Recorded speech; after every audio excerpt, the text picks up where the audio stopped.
श्री स्वामी समर्थ. जगात सुंदर काय असेल तर ते आपले मन, आपला दृष्टिकोन, आपला विचार, आपले वागणे आणि काहीही न लपवता मनमोकळे जगणे यातच खरी सुंदरता आहे. मनमोकळेपणाने जो संवाद करतो तोच समाजात मुक्तपणे संचार करू शकतो. म्हणूनच जीवनातील प्रत्येक कठीण परिस्थितीला हसत हसत सामोरे जा. श्री स्वामी समर्थ. तर आपल्या आजच्या व्हिडिओमध्ये तुमचे सगळ्यांचे मनापासून स्वागत आहे. आज मी या व्हिडिओमधनं आरोग्यसेवा, वास्तुसेवा, पितृदोष सेवा या सगळ्याविषयी तुम्हाला थोडी माहिती सांगणार आहे. आरोग्यविषयक सेवा. खालील सेवा करताना स्वामींजवळ दीप प्रज्वलित करून बसणे व अगरबत्ती लावून एका पेल्यात पाणी घेऊन त्यात आपल्या उजव्या हाताची मधली बोटे बुडवून ठेवणे व खालील सेवा झाल्यावर ती अगरबत्तीची पडलेली रक्षा त्या पाण्यात टाकून ते तीर्थ घरातील सर्वांनी घ्यावे. तर सेवा काय करायची आहे? श्री स्वामी समर्थ या मंत्राची 1 माळ जप करायचा आहे. गायत्री मंत्र 1 माळ, धूमावती मंत्र 11 वेळा म्हणायचा आहे. महामृत्युंजय मंत्र 24 वेळा, कालभैरव अष्टक 1 वेळा, महामृत्युंजय कवच 1 वेळा, धूमावती माला मंत्र 2 वेळा, अथर्व वेदोक्त वल्गा सूक्त 1 वेळा अशी आपल्याला सेवा करायची आहे.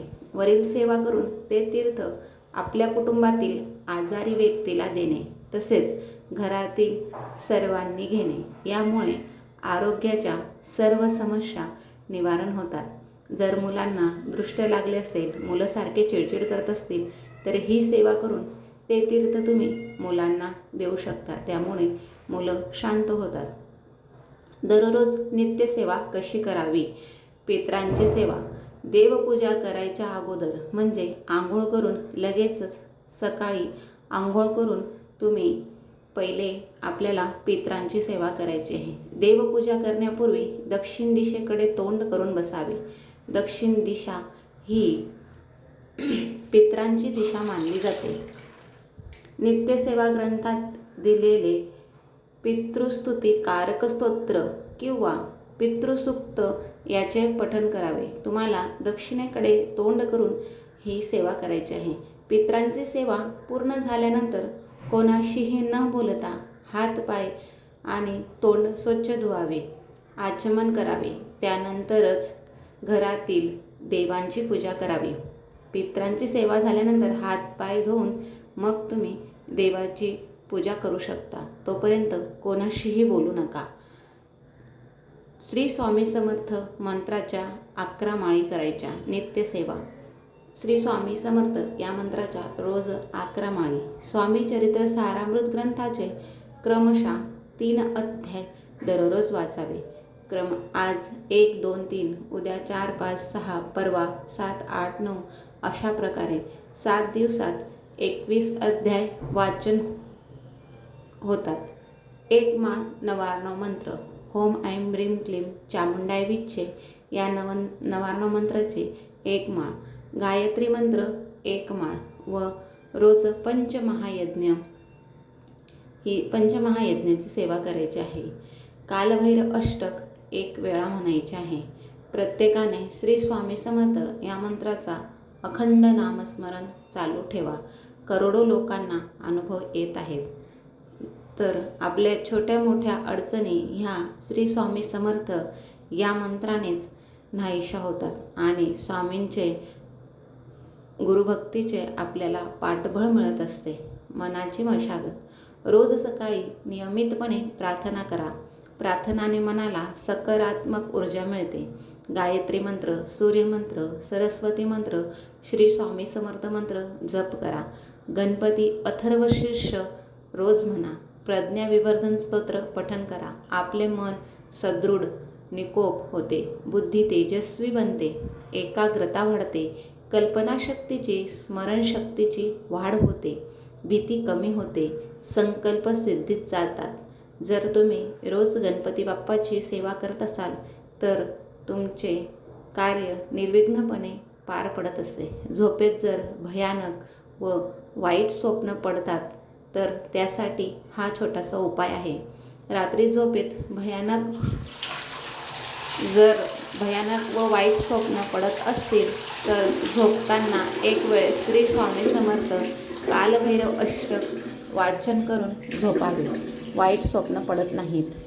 झोपताना रोज एक वेळा कालभैरव अष्टक म्हणावे. सेवेकरांनी मांसाहार करणे योग्य नाही, कारण स्वामी समर्थ महाराजांना सेवा मार्गात शुद्ध, सात्विक आणि शाकाहारी जीवनशैलीला अत्यंत महत्त्व दिले जाते. या आध्यात्मिक मार्गात मांसाहार, मद्यपान आणि कोणत्याही प्रकारच्या तामसी व्यसनाचे सेवन करणे पूर्णपणे वर्ज्य मानले जाते. सेवेकऱ्यांनी नेहमी सात्विक शाकाहार आहार घ्यावा, म्हणजे आपले मनही शांत आणि स्थिर राहते. तुम्ही मांसाहार करत असाल तर सेवा करून पण उपयोग नाही, कारण तुम्हाला अनुभूती येणार नाही. महाराजांना नेहमी सात्विक नैवेद्य दाखवावा. तर आपण मांसाहार करून कुठलीही सेवा करू नये, कारण आपली सेवा ही फलद्रूप होत नाही. विधवा महिला नक्कीच श्रीयंत्रावर कुंकुमार्जन करू शकता. आपण म्हणतो ना, विधवा महिलांनी सेवा करावी का?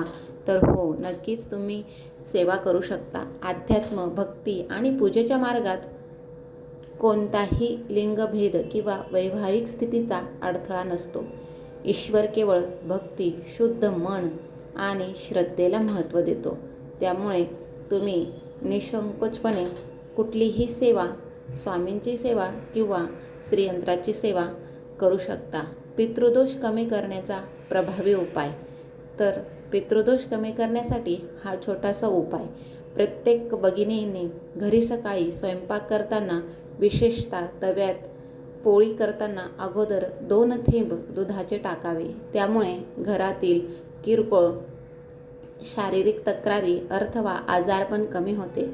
तसेच रोज तयार केलेली पहिली पोळी आपण घरात न वापरता ती पक्षी, गाय किंवा कुत्र्यास खाऊ घालावी. यामुळे आपल्या घराला लागलेला पितृदोषाचा त्रास हा कमी होतो. तर आपला पंचमहायज्ञही होतो. त्यामुळे पहिली पोळी ही कुत्र्याला किंवा गाईला खाऊ घालावी. हृदयविकाराचा त्रास होऊ नये म्हणून हृदयविकाराचा त्रास होऊ नये म्हणून डोक्यावर किंवा छातीवर हात ठेवून ललिता सहस्रनाम वाचावे. ललिता सहस्रनाम वाचण्याने आपल्यातील सकारात्मक ऊर्जा वाढत असते. उधारी वसुलीसाठी उपाय. ओम ह्रीं श्रीं क्लीं श्रीं क्लीं क्लीं श्रीं लक्ष्मी मम गृहे धन पूरय पूरय चिंताये दूरय दूरय स्वाहा. हा मंत्र तुम्ही ज्या व्यक्तींना व्यापारात ठोकर बसते, कल्पनातील तोटा सहन करावा लागतो, उधारी वसूल होत नाही, तर अशा व्यक्तीने वरील दिलेल्या मंत्राचा 11,000 वेळा जप करावा, दररोज करावा. सूर्योदयापूर्वी शुचिर्भूत होऊन पूर्वाभिमुख बसून गायीच्या तुपाचे निरांजन प्रज्वलित करून, इतकेच नव्हे तर दररोज आपल्या दुकानात किंवा पेढीवर बसून श्री स्वामी समर्थ महाराजांचे स्मरण करावे व रोज सकाळी 108 वेळा जप करावा. प्रत्येकाच्या आयुष्यात स्वार्थी माणसं यायलाच हवीत. त्याशिवाय निस्वार्थी माणसांची किंमत समजत नाही. भिंतीवरील सुंदर तस्बिरीचा भार पेलतो खिळा, पण लोक कौतुक खिळ्यावर टांगलेल्या फोटोचे करतात. आयुष्य हे असेच आहे. केलेल्या कामाचे श्रेय तुम्हाला मिळेलच असे नाही. जर तुम्हाला व्हिडिओ आवडला असेल तर लाईक करा, शेअर करा आणि सबस्क्राईब करायला विसरू नका.